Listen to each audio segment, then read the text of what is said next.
Magnifique présentation. Est-ce qu'il y a des conséquences pharmacologiques aujourd'hui, autres que l'activité physique, qui permettent finalement d'activer ces protéines, comme la mpékinase par exemple? Alors, ça c'est une question. Alors, il n'y a pas de candidat clairement identifié. Mais ça, évidemment, c'est une cible de l'industrie du médicament. Un peu comme une autre cible de l'industrie du médicament, c'est de pouvoir mobiliser des acides gras à partir de territoires adipeux et de pouvoir les oxyder. Donc, ce sont des cibles, évidemment, pour ces industries, pour essayer de traiter le plus tôt possible ces états de résistance à l'insuline. Mais comme pour la mobilisation des acides gras, à ce jour, on ne fait pas mieux que l'activité physique régulière. Parce qu'on a des effets qui sont des effets physiologiques, qui sont des effets vraiment centrés sur des cibles biologiques bien identifiées, alors que le médicament lui-même risque d'activer des tas de systèmes autour, notamment par exemple la mpékinase. La mpékinase est activable par une substance qui s'appelle l'ICAR, qu'on utilise en expérimentation en physiologie et en biologie, mais qu'il est hors de question d'utiliser chez l'humain, puisqu'on va activer des systèmes dans tout l'organisme. On joue l'apprenti sorcier, on n'est plus du tout sectorisé et potentialisé sur une cible bien particulière, comme c'est le cas par l'activité physique. Donc ça reste une cible potentielle, mais à mon avis, il n'y a pas de candidat actuellement. Non. Ça montre à quel point l'activité physique, en tout cas, est importante sur la régulation du glucose, mais pas que. Merci beaucoup. Moi, j'avais une question sur, en pratique, est-ce que ça doit modifier l'alimentation du sportif en compétition? Alors, non. Non, toutes ces notions, elles sont tout à fait concordantes avec les règles de nutrition du sportif. Elles ne font que donner les bases biologiques. Mais par contre, elles nécessitent aussi de bien édicter ces règles et de bien les faire comprendre. Par exemple, il est tout à fait superflu de proposer ou de recommander la consommation de boissons sucrées, de boissons de l'exercice, de boissons pour sportifs, pour des exercices qui n'excèdent pas 75 à 90 minutes. Car on a suffisamment de réserves en glycogène, notamment dans le foie, et de capacité de néoglucogénèse pour pouvoir subvenir aux besoins en glucose du muscle.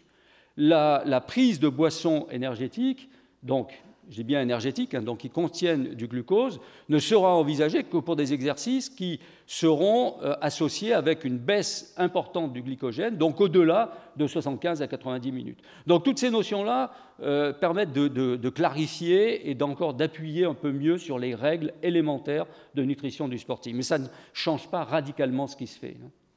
Merci. Des questions Oui.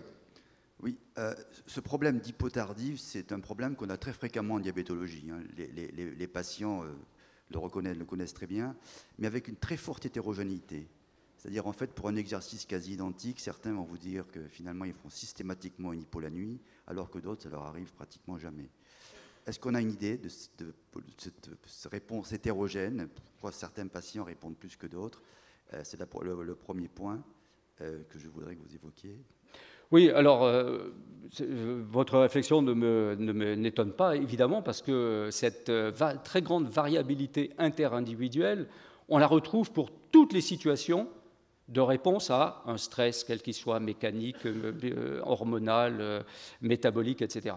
Donc, c'est la grande complexité et la grande richesse de l'espèce humaine, c'est que nul humain est similaire à son voisin.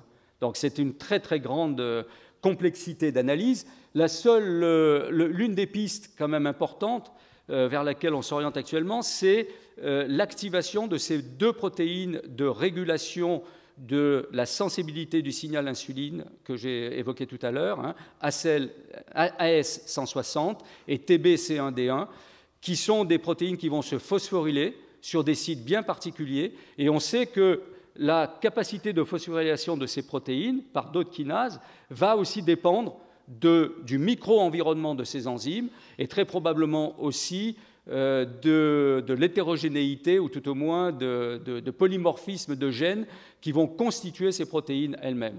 Donc, l'une des clés pour ce qui concerne la sensibilité à l'insuline ou à la sensibilité à un apport de glucose, notamment chez des patients, repose sur l'hétérogénéité de ces protéines de régulation.